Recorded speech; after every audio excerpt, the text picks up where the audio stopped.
Operation audio release ಆಗಿದ್ದು ಒಂದೇ ಬಾರಿಯಾದ್ರೂ ಕೂಡ ದಿನಕ್ಕೊಂದು ರೀತಿಯಲ್ಲಿ ಸದ್ದು ಮಾಡ್ತಿದೆ ಎನ್ನುವುದಂತೂ ಸತ್ಯ. ಆಪರೇಷನ್ ಡೀಲಿಂಗ್ಗೆ ಬಿಎಸ್ವೈ ಇಳಿದಿದ್ದರೂ ಎನ್ನಲಾಗ್ತಾ ಇರುವಂತಹ ಆಡಿಯೋವನ್ನ ಎಸ್ಐಟಿ ತನಿಖೆಗೆ ಒಪ್ಪಿಸಲೇಬೇಕು ಅನ್ನೋದು ಸರ್ಕಾರದ ವಾದವಾಗಿದೆ. ಆದ್ರೆ ಎಸ್ಐಟಿಗೆ ಪ್ರಕರಣ ಒಪ್ಪಿಸೋ ಪ್ಲಾನ್ ಹಿಂದೆ ಸಿದ್ದರಾಮಯ್ಯನವರಿದ್ದಾರಂತೆ. ಬಿಎಸ್ವೈ ಮೇಲೆ ಎಫ್ಐಆರ್ ದಾಖಲು ಆಗೋದ್ರ ಹಿಂದೆಯೂ ಸಿದ್ದು ಕೈವಾಡವಿದೆ ಎನ್ನಲಾಗ್ತಿದೆ. ಹೇಗಾದ್ರೂ ಮಾಡಿ ಬಿಎಸ್ವೈನ ಕಟ್ಟಿ ಹಾಕೋ ಪ್ಲಾನ್ ನಲ್ಲಿ ಸಿದ್ದು ಇದ್ದಾರೆ ಅಂತ ಅಂದುಕೊಂಡಿದ್ರೆ ಖಂಡಿತ ತಪ್ಪು. ಬಿಎಸ್ವೈಗೆ ಒಂದು ಗತಿ ಕಾಣಿಸೋದ್ರ ಜೊತೆಗೆ ಎಚ್ಡಿಕೆಗೂ ಕೂಡ ಮುಹೂರ್ತ ಇಟ್ಟಿದ್ದಾರೆ ಎನ್ನಲಾಗ್ತಿದೆ. ಹಾಗಾದ್ರೆ ಬಿಎಸ್ವೈ ಜೊತೆ ಕುಮಾರಣ್ಣನಿಗೂ ಸಿದ್ದು ಖೆಡ್ಡ ತೋಡಿದ್ರ? ಯಾವ ಹಳೆ ದ್ವೇಷವನ್ನ ಮನಸ್ಸಿನಲ್ಲಿ ಇಟ್ಕೊಂಡು ಹೀಗ್ ಮಾಡ್ತಿದ್ದಾರೆ ಸಿದ್ದು? ಒಂದೇ ಕಲ್ಲಿನಲ್ಲಿ 3 ಹಕ್ಕಿಯನ್ನ ಹೊಡೆದು ಉರುಳಿಸುವಂತಹ ಪ್ಲಾನ್ ನಲ್ಲಿದ್ದಾರಾ ಸಿದ್ದರಾಮಯ್ಯ? ಈ ಬಗ್ಗೆ ಕಂಪ್ಲೀಟ್ ರಿಪೋರ್ಟ್ ನಿಮ್ಮ ಮುಂದೆ. ದಿನಕ್ಕೊಂದು ಸದ್ದು ಮಾಡ್ತಿದೆ ಒಂದು ಆಡಿಯೋ ಬಾಂಬ್. ಆಡಿಯೋ ಸುಳಿಯಲ್ಲಿ ಕೇಸರಿ ನಾಯಕರು ವಿಲವಿಲ. ಒಂದೇ ಒಂದು ಆಡಿಯೋ ಬಾಂಬ್ ರಾಜ್ಯ ರಾಜಕಾರಣದ ದಿಕ್ಕನ್ನ ಬದಲಿಸುವಂತೆ ಮಾಡಿದೆ. ರಾಜ್ಯ ರಾಜಕೀಯಕ್ಕೆ ಹೊಸ ತಿರುವನ್ನೇ ಕೊಟ್ಟಿದೆ. ಆಪರೇಷನ್ ಕಮಲದ ರೂವಾರಿ ಯಾರು? ಅಸಲಿಗೆ ಆಪರೇಷನ್ ರಾಕೆಟ್ ಹೇಗೆ ಲಾಂಚ್ ಆಗುತ್ತೆ? ಯಾವೆಲ್ಲ ಹಂತಗಳನ್ನ ಯಾರನ್ನೆಲ್ಲ ದಾಟಿ ಹೋಗ್ಬೇಕು ಅನ್ನೋದನ್ನ ಸವಿಸ್ತಾರವಾಗಿರೋ ಆಡಿಯೋ ಬಿಜೆಪಿಯ ಅಸಲಿಯತ್ತನ್ನ ಹೊರಹಾಕಿದೆ ಎನ್ನಲಾಗ್ತಿದೆ. ಆಪರೇಷನ್ ಕಮಲ ಸರ್ಕಾರ ಉರುಳಿಸೋ ಬಿಜೆಪಿಯ ಪ್ರಯತ್ನಕ್ಕೆ ಸಾಕ್ಷ್ಯ ಸಿಕ್ಕಿರುವುದು ಕಮಲ ಪಾಳಯಕ್ಕೆ ಭಾರಿ ಮುಖಭಂಗವಾಗಿದೆ. ಆಡಿಯೋ ಸುಳಿಯಲ್ಲಿ ಸಿಕ್ಕ ಕೇಸರಿ ನಾಯಕರು ವಿಲವಿಲ ಒದ್ದಾಡಿ ಹೋಗ್ತಿದ್ದಾರೆ. ಏನನ್ನೋ ಮಾಡಲು ಹೋದ ಬಿಜೆಪಿ ಈಗ ತಲೆ ಮೇಲೆ ಕೈ ಹೊತ್ತು ಕೂರುವಂತಾಗಿದೆ. ಅದಕ್ಕೆ ಕಾರಣವೇ ಆಡಿಯೋ ಬಾಂಬ್ ಪ್ರಕರಣವನ್ನ ಎಸ್ಐಟಿಗೆ ವಹಿಸಬೇಕು ಅನ್ನೋ ದೋಸ್ತಿಗಳ ಒತ್ತಾಯ. ಇದೇ ಯಡಿಯೂರಪ್ಪಗೆ ಕಂಟಕವಾಗಿದೆ. ಆದ್ರೆ ಇದೆಲ್ಲದರ ಹಿಂದೆ ಸಿದ್ದರಾಮಯ್ಯನವರ ಕೈವಾಡವಿದೆ ಎನ್ನಲಾಗ್ತಿದೆ. ಎಸ್ಐಟಿಯಲ್ಲಿ ಬಿಎಸ್ವೈನ ಲಾಕ್ ಮಾಡಲು ಸ್ಕೆಚ್ಚು. ಎಸ್ಐಟಿಗೆ ಪ್ರಕರಣ ಸಿದ್ದು ಬಿಗಿಪಟ್ಟು. ಬಿಎಸ್ವೈಗೆ ಸಿದ್ದು ತೋಡಿದ್ರ ಖೆಡ್ಡ. ಆಪರೇಷನ್ ಆಡಿಯೋ ಸಿದ್ದುಗಾಯ್ತ ಬ್ರಹ್ಮಾಸ್ತ್ರ. ಹೌದು, ಶಾಸಕರನ್ನು ಸೆಳೆದು ರಾಜೀನಾಮೆ ಕೊಡಿಸೋದಕ್ಕೆ ಡೀಲಿಂಗ್ಗೆ ಬಿಎಸ್ವೈ ಇಳಿದಿದ್ದಾರೆ ಅನ್ನೋದಕ್ಕೆ ಸಾಕ್ಷಿಯೇ 80 ನಿಮಿಷದ ಆಡಿಯೋ. ಆಪರೇಷನ್ ಕಮಲದ ಸುದೀರ್ಘವಾದ ಸ್ವಾರಸ್ಯಕರ ಚರ್ಚೆ, ಕೋಟಿ ಕೋಟಿ ಆಮಿಷದ ಕಣ್ಣರಳಿಸೋ ಆಫರ್. ಹೇಗಾದ್ರೂ ಮಾಡಿ ಶಾಸಕರನ್ನ ಸೆಳೆಯಬೇಕು ಅನ್ನೋ ಪ್ಲಾನ್ ನಲ್ಲಿದ್ದ ಕೇಸರಿ ನಾಯಕರು ದೊಡ್ಡ ಮೊತ್ತವನ್ನೇ ಆಫರ್ ಮಾಡಿದ್ರು. ಅಷ್ಟೇ ಅಲ್ಲ, ವಿಧಾನಸಭೆಯ ಗೌರವಾನ್ವಿತ ಅಧ್ಯಕ್ಷರಾದ ರಮೇಶ್ ಕುಮಾರ್ಗೆ 50 ಕೋಟಿ ರೂಪಾಯಿ ಕೊಟ್ಟಿರುವುದಾಗಿ ಆಡಿಯೋದಲ್ಲಿ ಮಾತುಗಳಿದ್ದವು. ಈ ಆಡಿಯೋಗೂ ನನಗೂ ಸಂಬಂಧವಿಲ್ಲ, ಧ್ವನಿ ನನ್ನದಲ್ಲ ಅಂದ ಬಿಎಸ್ವೈ. ಆ ಧ್ವನಿ ನನ್ನದೇ ಅಂತ ನಂತರ ಒಪ್ಪಿಕೊಂಡು ತಗ್ಲಾಕೊಂಡ್ರು. ಇದು ದೋಸ್ತಿಗಳಿಗೆ ಬ್ರಹ್ಮಾಸ್ತ್ರವಾಯ್ತು ಅಂತ ಅಂದುಕೊಳ್ಳಲಾಯ್ತು. ಆದ್ರೆ ಅಸಲಿಗೆ ಅದು ಬ್ರಹ್ಮಾಸ್ತ್ರವಾಗಿದ್ದು ಮಾತ್ರ ಸಿದ್ದರಾಮಯ್ಯನವರಿಗೆ ಎನ್ನಲಾಗ್ತಿದೆ. ಯಾವಾಗ 80 ನಿಮಿಷದ ಆಡಿಯೋ ಔಟ್ ಆಯ್ತೋ ಅದಕ್ಕೂ ಮುನ್ನವೇ ಬಿಎಸ್ವೈ ಧ್ವನಿ ನನ್ನದೇ ಅಂತ ಒಪ್ಪಿಕೊಂಡ್ರು ಸಿದ್ದು ಬಿಎಸ್ವೈಗೆ ಖೆಡ್ಡ ತೋಡಲು ಸಿದ್ಧವಾದ್ರು ಎನ್ನಲಾಗ್ತಿದೆ. ಹೌದು, ರಾಜ್ಯ ರಾಜಕೀಯದಲ್ಲಿ ಇಂತಹದೊಂದು ಬೆಳವಣಿಗೆ ಆಗಿದ್ದೇ ತಡ ಬಿಎಸ್ವೈ ಇದರ ತನಿಖೆಯಾಗಬೇಕು ಅಂದ್ರು.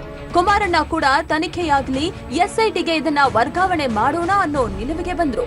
ಆದ್ರೆ ಇದೆಲ್ಲದರ ಲಾಭವನ್ನ ಪಡೆದುಕೊಂಡಿದ್ದು ಮಾತ್ರ ಸಿದ್ದು ಅನ್ನೋ ಮಾತಿದೆ. ಎಲ್ಲಾ ರೀತಿಯಿಂದಲೂ ಯೋಚನೆ ಮಾಡಿದ ಸಿದ್ದರಾಮಯ್ಯ ಜಾಣ ನಡೆಯಿಟ್ಟು ರಾಜಕೀಯ ದಾಳವನ್ನ ಉರುಳಿಸಿದ್ದಾರೆ ಎನ್ನಲಾಗ್ತಿದೆ. ಸಿದ್ದು ಹಠದಿಂದಲೇ ದೋಸ್ತಿ ಪಾಳೆಯ ಎಸ್ಐಟಿ ಅಂಗಳಕ್ಕೆ ಆಪರೇಷನ್ ಆಡಿಯೋವನ್ನ ದೂಕಿದ್ದಾರೆ ಎನ್ನಲಾಗ್ತಿದೆ. ಎಸ್ಐಟಿ ಅಡಿಯಲ್ಲಿ ತನಿಖೆ ಅಂದಾಗಲೇ ಬಿಜೆಪಿ ಈ ಬಗ್ಗೆ ವಿರೋಧವನ್ನ ವ್ಯಕ್ತಪಡಿಸಿತ್ತು. ಎಸ್ಐಟಿ ತನಿಖೆ ನಡೆಸುತ್ತೆ ಅಂದ್ರೆ ಪೊಲೀಸರ ಕೈಗೆ ಶಾಸಕರನ್ನ ಒಪ್ಪಿಸಿದಂತೆಯೇ. ವಿಧಾನಸಭೆಯೇ ಜನತಾ ನ್ಯಾಯಾಲಯವಾಗಿರುವಾಗ ಅದರ ಭಾಗವಾಗಿರುವ ಶಾಸಕರನ್ನ ಪೊಲೀಸರ ವಶಕ್ಕೊಪ್ಪಿಸುವುದು ಸರಿಯಾದ ನಡವಳಿಕೆಯಲ್ಲ ಅಂತ ಬಿಜೆಪಿ ಕೋಲಾಹಲ ಎಬ್ಬಿಸಿ ರಸ್ತೆಗಿಳಿದು ಪ್ರತಿಭಟನೆ ಮಾಡಿತು. ಆದ್ರೆ ಅದೇನೇ ಆದ್ರೂ ಸಿದ್ದು ಮಾತ್ರ ಈ ನಿರ್ಧಾರದಿಂದ ಹೊರಬರಲಿಲ್ಲ ಎನ್ನುತ್ತದೆ ರಾಜಕೀಯ ಮೂಲಗಳು. ಬಿಎಸ್ವೈ ಸರಿಯಾಗಿ ಸಿಕ್ಕಿದ್ದಾರೆ, ಈ ಚಾನ್ಸ್ ಮಿಸ್ ಮಾಡ್ಕೊಳ್ಳೋದು ಬೇಡ ಅನ್ನೋ ನಿರ್ಧಾರಕ್ಕೆ ಸಿದ್ದು ಬದ್ಧವಾಗಿದ್ರ ಅನ್ನೋ ಅನುಮಾನ ಮೂಡದೇ ಇರುವುದಿಲ್ಲ. ಎಸ್ಐಟಿ ತನಿಖೆ ಬೇಡ ಪ್ಲೀಸ್ ಅಂದಿತ್ತು ಬಿಜೆಪಿ. ನೋನೋ, ಎಸ್ಐಟಿಯೇ ತನಿಖೆ ಮಾಡಬೇಕು ಅಂದ್ರು ಸಿದ್ದು. ಆಡಿಯೋ ರಾಜ್ಯದಲ್ಲಿ ದೊಡ್ಡ ಮಟ್ಟದಲ್ಲೇ ಕೋಲಾಹಲವನ್ನ ಎಬ್ಬಿಸಿದ್ರಿಂದ ಸ್ಪೀಕರ್ ರಮೇಶ್ ಕುಮಾರ್ ಸಭೆಯನ್ನ ಕರೆದಿದ್ರು. ಆದ್ರೆ ಆ ಸಭೆ ಸಂಪೂರ್ಣವಾಗಲಿಲ್ಲ. ಅರ್ಧಕ್ಕೆ ಸಭೆಯನ್ನ ಮೊಟಕುಗೊಳಿಸಿ ಸದನಕ್ಕೆ ಹಾಜರಾಗಿದ್ದರು. ಆದ್ರೆ ಸಭೆಯಲ್ಲಿ ನಡೆದಿದ್ದೇ ಬೇರೆ ಎನ್ನಲಾಗ್ತಾ ಇದೆ. ಬಿಎಸ್ವೈಗೆ ಸಿದ್ದು ಖೆಡ್ಡ. ಸ್ಪೀಕರ್ ರಮೇಶ್ ಕುಮಾರ್ ಅವರು ಕರೆದಿದ್ದಂತಹ ಸಭೆಯಲ್ಲಿ ಬಿಜೆಪಿ ತನ್ನ ನಿಲುವನ್ನ ಪದೇ ಪದೇ ಹೇಳಿದಂತೆ ಈ ಆಡಿಯೋ ಪ್ರಕರಣದ ಬಗ್ಗೆ ಬೇರೆ ಯಾವುದಾದರೂ ತನಿಖೆ ನಡೆಸಿ, ಎಸ್ಐಟಿ ತನಿಖೆ ಮಾತ್ರ ಬೇಡ ಅಂದಿತ್ತಂತೆ. ಆಗ ಕುಮಾರಣ್ಣ ತಕ್ಷಣವೇ ಅದನ್ನು ಒಪ್ಪಿಕೊಂಡಿದ್ರಂತೆ. ಈ ವಿಷಯದಲ್ಲಿ ನಾನೇನು ಪ್ರತಿಷ್ಠೆಗೆ ಅಂಟಿಕೊಂಡಿಲ್ಲ, ಎಸ್ಐಟಿ ಬದಲು ಬೇರೆ ತನಿಖೆ ನಡೆಸೋದಾದ್ರೆ ಆಗ್ಲಿ ಅಂದಿದ್ರಂತೆ. ಬಟ್ ತಕ್ಷಣವೇ ಸಭೆಯಲ್ಲಿದ್ದ ಮಾಜಿ ಸಿಎಂ ಸಿದ್ದರಾಮಯ್ಯನವರು ನೋ, ಯಾವ ಕಾರಣಕ್ಕೂ ಎಸ್ಐಟಿ ಹೊರತುಪಡಿಸಿ ಬೇರೆ ತನಿಖೆ ನಡೆಸಿದ್ರೆ ಸತ್ಯ ಹೊರಬರೋದಕ್ಕೆ ಸಾಧ್ಯವಿಲ್ಲ ಅಂತ ವಾದ ಮಾಡಿದ್ರಂತೆ. ಈ ಮೂಲಕ ಬಿಎಸ್ವೈನ ಎಸ್ಐಟಿ ತನಿಖೆಯಲ್ಲಿ ಕಟ್ಟಿಹಾಕೋ ಪ್ಲಾನ್ ಮಾಡಿದ್ದಾರೆ ಸಿದ್ದರಾಮಯ್ಯ ಎನ್ನಲಾಗ್ತಿದೆ. ಎಸ್ಐಟಿಗೆ ಪ್ರಕರಣ ಸಿಕ್ಕರೆ ಬಿಎಸ್ವೈ ರಾಜಕೀಯ ಜೀವನಕ್ಕೆ ಮೆಗಾ ಬ್ರೇಕ್ ಸಿಗಲಿದೆ ಅನ್ನೋದು ಸಿದ್ದು ಲೆಕ್ಕಾಚಾರ ಎನ್ನಲಾಗ್ತಿದೆ. ಸದ್ಯದ ರಾಜಕೀಯ ಬೆಳವಣಿಗೆಗಳಲ್ಲಿ ಆಪರೇಷನ್ ಆಡಿಯೋ ಪೆಡಂಭೂತವಾಗಿ ಕಾಡ್ತಾ ಇದ್ದು, ಬಿಎಸ್ವೈಗೆ ಎದುರಾಗಲಿರುವಂತಹ ಕಾನೂನಾತ್ಮಕ ಕಂಟಕದ ಹಿಂದೆ ಸಿದ್ದು ಇದ್ದಾರೆ ಎನ್ನಲಾಗ್ತಿದೆ. ಎಸ್ಐಟಿ ತನಿಖೆಗೆ ಪಟ್ಟು ಹಿಡಿಯೋದರ ಜೊತೆಗೆ ಈಗ ಬಿಎಸ್ವೈ ಮೇಲೆ ದಾಖಲಾಗಿರುವಂತಹ ಎಫ್ಐಆರ್ ಹಿಂದೆ ಕೂಡ ಸಿದ್ದು ಇದ್ದಾರೆ ಅಂತ ಹೇಳಲಾಗ್ತಿದೆ. ಹಾಗಾದ್ರೆ ಹೀಗೆ ಹೇಳ್ತಿರೋದಾದ್ರೂ ಯಾಕೆ? ಯಾವೆಲ್ಲ ಸಂಕಟಗಳು ಬಿಎಸ್ವೈಗೆ ಎದುರಾಗಲಿದೆ? ಏನೆಲ್ಲ ಲೆಕ್ಕಾಚಾರಗಳನ್ನ ಹಾಕೊಂಡು ಸಿದ್ದು ಈ ನಡೆಯನ್ನ ಅನುಸರಿಸಿದ್ರು ಅನ್ನೋ ಡೀಟೇಲ್ಸ್ ನಿಮ್ಮ ಮುಂದೆ. ಬಿಎಸ್ವೈ ಮೇಲೆ ದಾಖಲಾಯಿತು ಎಫ್ಐಆರ್. ಬಿಎಸ್ವೈ ಮೇಲೆ ಸೇಡಿಗೆ ಬಿದ್ರ ಸಿದ್ದರಾಮಯ್ಯ. ಎಸ್ಐಟಿ ಬಿಎಸ್ವೈ ಲಾಕ್ ಸೂತ್ರಧಾರರಾದ್ರ ಸಿದ್ದು. ಆಪರೇಷನ್ ಆಡಿಯೋ ಪ್ರಕರಣ ಈಗ ಬಿಜೆಪಿಗೆ ಎಲ್ಲಾ ರೀತಿಯಲ್ಲೂ ಕಂಟಕವಾಗಿದೆ. ಯಾಕಂದ್ರೆ ಬಿಎಸ್ವೈ ವಿರುದ್ಧ ದೇವದುರ್ಗದಲ್ಲಿ ಎಫ್ಐಆರ್ ದಾಖಲಾಗಿದೆ. ಈ ಬೆಳವಣಿಗೆಯ ಹಿಂದೆಯೂ ಸಿದ್ದರಾಮಯ್ಯನವರ ಹಸ್ತವಿದೆ ಎನ್ನಲಾಗ್ತಾ ಇದೆ. ಗುರುಮಿಟ್ಕಲ್ ಶಾಸಕ ನಾಗನಗೌಡ ಅವರ ಮಗ ಶರಣಗೌಡ ದೂರು ನೀಡಿದ್ದಾರೆ. ಯಡಿಯೂರಪ್ಪ ಸೇರಿದಂತೆ 4 ಜನರ ವಿರುದ್ಧ ಎಫ್ಐಆರ್ ದಾಖಲಾಗಿದೆ. ರಾಜಕೀಯವಾಗಿ ಬಿಎಸ್ವೈನ ಹಣಿಯಬೇಕು ಅನ್ನೋ ಸ್ಕೆಚ್ ಹಾಕಿದ್ದ ಸಿದ್ದರಾಮಯ್ಯ ಕಂಪ್ಲೇಂಟ್ ಕೊಡಿಸಿ ಎಫ್ಐಆರ್ ದಾಖಲಾಗುವಂತೆ ಮಾಡಿದ್ದಾರೆ ಅನ್ನೋದನ್ನ ಸ್ವತಃ ಬಿಎಸ್ವೈ ಹೇಳಿದ್ದಾರೆ. ಉದ್ದೇಶಪೂರ್ವಕವಾಗಿ ಇಡೀ ಸರ್ಕಾರ ನಿಂತು ನಾಳೆ ಬರುವಂಥ ಲೋಕಸಭಾ ಚುನಾವಣೆಯನ್ನು ನಾನು ಫ್ರೀಯಾಗಿ ಓಡಾಟ ಮಾಡಬಾರ್ದು ಅನ್ನೋದಕ್ಕೋಸ್ಕರ ವ್ಯವಸ್ಥಿತವಾದಂಥ ಒಂದು ಷಡ್ಯಂತ್ರ ಪಿತೂರಿ ಇದನ್ನು ಮಾಡಿದ್ದಾರೆ. ದುರುದ್ದೇಶದಿಂದ ಸರ್ಕಾರನೇ 24 ಗಂಟೆಯಲ್ಲಿ ಇದೆಲ್ಲ ಕೆಲಸವನ್ನು ಮಾಡಿಸ್ತಾ ಇದೆ ಅನ್ನೋದಾದರೆ ಇವರ ಉದ್ದೇಶ ಏನು? ಪ್ರತಿಪಕ್ಷವನ್ನು ಹತ್ತಿಕ್ಕುವಂಥ ಎಲ್ಲ ರೀತಿಯ ಮಾರ್ಗವನ್ನು ಕುಮಾರಸ್ವಾಮಿಯವರು ಅನುಸರಿಸ್ತಾ ಇದ್ದಾರೆ. ಅದಕ್ಕೆ ಕುಮ್ಮಕ್ಕು ಕೊಡ್ತಿರುವಂಥದ್ದು ಸಿದ್ದರಾಮಯ್ಯನವರು. ಬಹಳ ಪ್ರಮುಖವಾಗಿ ಇದರಲ್ಲಿ ಸಿದ್ದರಾಮಯ್ಯನವರ ಪಾತ್ರ ಬಹಳ ದೊಡ್ಡದಿದೆ. ಹಾಗಾದ್ರೆ ಎಫ್ಐಆರ್ನಲ್ಲಿ ಯಾರ್ಯಾರ ಹೆಸರು ದಾಖಲಾಗಿದೆ ಅನ್ನೋದನ್ನ ನೋಡೋದಾದ್ರೆ, ಆರೋಪಿ ನಂಬರ್ 1 ಬಿಎಸ್ ಯಡಿಯೂರಪ್ಪ, ಮಾಜಿ ಸಿಎಂ. ಆರೋಪಿ ನಂಬರ್ 2 ಶಿವನಗೌಡ ನಾಯಕ್, ದೇವದುರ್ಗ ಬಿಜೆಪಿ ಶಾಸಕ.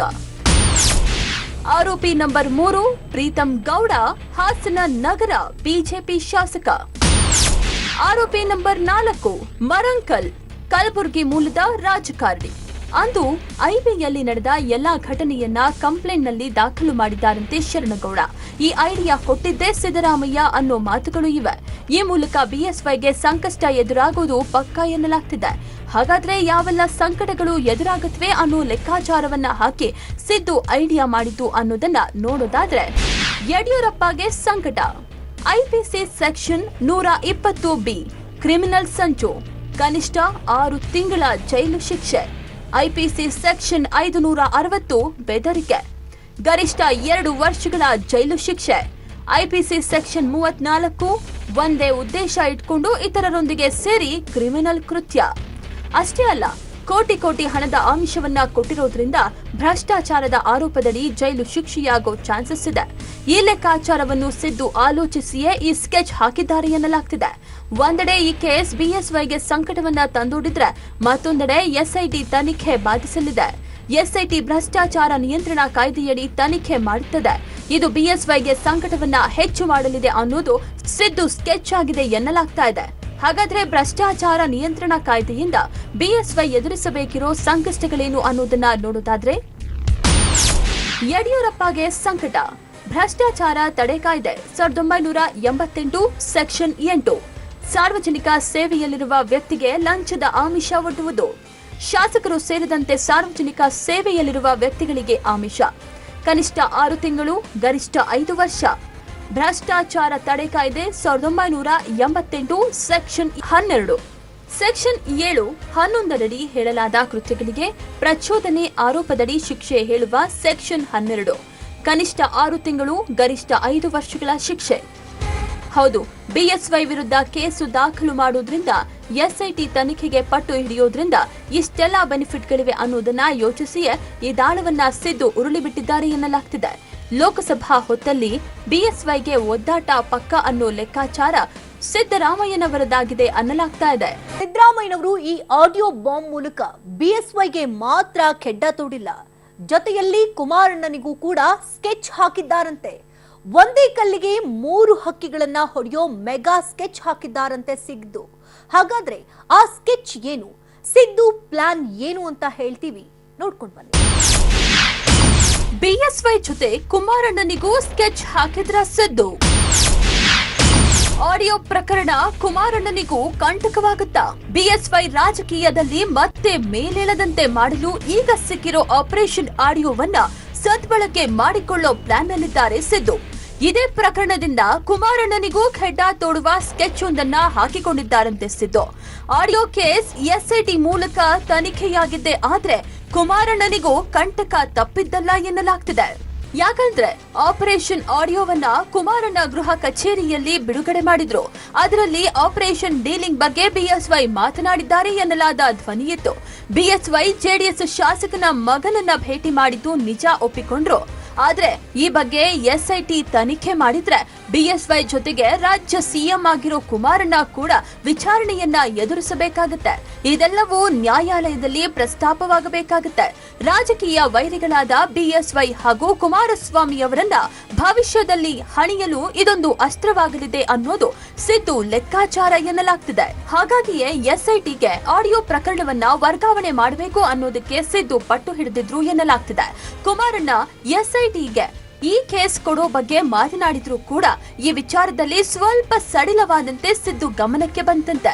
ಅಷ್ಟೇ, ಎಸ್ಐಟಿಗೆ ಪ್ರಕರಣ ದಾಖಲಾಗಬೇಕು ಅಂತ ಬಿಗಿ ಪಟ್ಟು ಹಿಡಿದಿದ್ರಂತೆ ಸಿದ್ದು. ಈ ಜಟಾಪಟಿಯಲ್ಲಿ ಸಿದ್ದು ಹಠವೇ ಗೆದ್ದು ಕುಮಾರಣ್ಣ ಕೂಡ ಏನೂ ಮಾಡದ ಸ್ಥಿತಿಗೆ ತಲುಪಿದ್ರು ಎನ್ನಲಾಗ್ತಿದೆ. ಒಂದೇ ಕಲ್ಲಿಗೆ 3 ಹಕ್ಕಿ ಹೊಡೆದ್ರ ಸಿದ್ದರಾಮಯ್ಯ. ಸಿದ್ದು ಮನದಲ್ಲಿದ್ದ ಆ ಒಂದು ದ್ವೇಷ. ಆಡಿಯೋ ಅನ್ನೋ ಒಂದು ಕಲ್ಲಿನಿಂದ ಸಿದ್ದು ಹೊಡೆದ ಮೊದಲ ಹಕ್ಕಿ ಅಂದ್ರೆ ಯಡಿಯೂರಪ್ಪ. ಬಿಎಸ್ವೈ ಈ ಪ್ರಕರಣದಲ್ಲಿ ಲಾಕ್ ಆದ್ರೆ ಬಿಎಸ್ವೈ ರಾಜಕೀಯ ಭವಿಷ್ಯದಲ್ಲಿ ಇದು ಕಪ್ಪು ಚುಕ್ಕೆಯಾಗಿ ಉಳಿಯಲಿದೆ. ಅಷ್ಟೇ ಅಲ್ಲ, ರಾಜ್ಯದಲ್ಲಿ ಬಿಎಸ್ವೈ ಪ್ರಭಾವವನ್ನ ಕಡಿಮೆ ಮಾಡಿದಂತಾಗುತ್ತೆ. ಎರಡನೇ ಹಕ್ಕಿ ಅಂದ್ರೆ ಕುಮಾರಣ್ಣ. ಸಿಎಂ ಸ್ಥಾನದಲ್ಲಿದ್ದುಕೊಂಡು ಸೀಕ್ರೆಟ್ ಸ್ಟಿಂಗ್ ನಡೆಸಿದ ಆರೋಪವಿರುತ್ತದೆ. ಇನ್ನು ಮೂರನೇ ಹಕ್ಕಿ ಅಂದ್ರೆ ಬಿಜೆಪಿ. ಲೋಕಸಮರದಲ್ಲಿ ಬಿಜೆಪಿಯನ್ನ ಕಟ್ಟಿ ಹಾಕಿದ ಹಾಗಾಗುತ್ತೆ. ಸಿದ್ದು ಈ ರೀತಿ ಮಾಡುವುದಕ್ಕೂ ಹಳೆಯ ದ್ವೇಷದ ನಂಟಿದೆ ಎನ್ನಲಾಗ್ತಿದೆ. ಬಿಎಸ್ವೈ ಮೊದಲಿನಿಂದಲೂ ಸಿದ್ದು ರಾಜಕೀಯ ವೈರಿ. ಹಾಗಾಗಿ ಈ ಪ್ರಕರಣದಲ್ಲಿ ಬಲವಾದ ಹೊಡೆತ ಕೊಟ್ಟಂತಾಗುತ್ತೆ. ಇನ್ನು ದಳಪತಿಗಳ ವಿಚಾರಕ್ಕೆ ಬಂದ್ರೆ ಹಾವು ಮುಂಗುಸಿ ತರ ಇದ್ದ ಸಿದ್ದು ಹಾಗೂ ಗೌಡ್ರ ಫ್ಯಾಮಿಲಿ ಈಗ ದೋಸ್ತಿಗಳಾಗಿರೋದು ಇಷ್ಟವೆಲ್ಲ. ಹಾಗಾಗಿ ಈ ತಂತ್ರದಿಂದ ಸಿದ್ದುಗೆ ಲಾಭವೇ ಹೊರತು ನಷ್ಟವೇನಿಲ್ಲ ಅನ್ನೋ ಲೆಕ್ಕಾಚಾರ ಕೂಡ ಅಡಗಿದೆ ಎನ್ನಲಾಗ್ತಿದೆ. ನೋಡಿದ್ರಲ್ಲ, ಮಾಜಿ ಸಿಎಂ ಸಿದ್ದರಾಮಯ್ಯ ಸ್ಕೆಚ್ ರಾಮಯ್ಯ ಆಗಿದ್ದಾರೆ. ಒಂದೇ ಕಲ್ಲಿಗೆ 3 ಹಕ್ಕಿಗಳನ್ನ ಹೊಡೆಯೋ ಮೂಲಕ ಹಳೆ ದ್ವೇಷವನ್ನ ತೀರಿಸಿಕೊಳ್ಳುವಂತಹ ಪ್ಲಾನ್ ನಲ್ಲಿದ್ದಾರೆ ಎನ್ನಲಾಗ್ತಿದೆ. ಸಿದ್ದು ಸ್ಕೆಚ್ ವರ್ಕೌಟ್ ಆಗುತ್ತಾ ಇಲ್ವಾ ಅಂತ ಕಾದು ನೋಡಬೇಕಿದೆ. ಇದೇ ಹೊತ್ತಿನ ವಿಶೇಷ. ನೆನಪಲ್ಲಿ ನ್ಯೂಸ್ ಸಂಡೇ ಪಬ್ಲಿಕ್ ಟಿವಿ.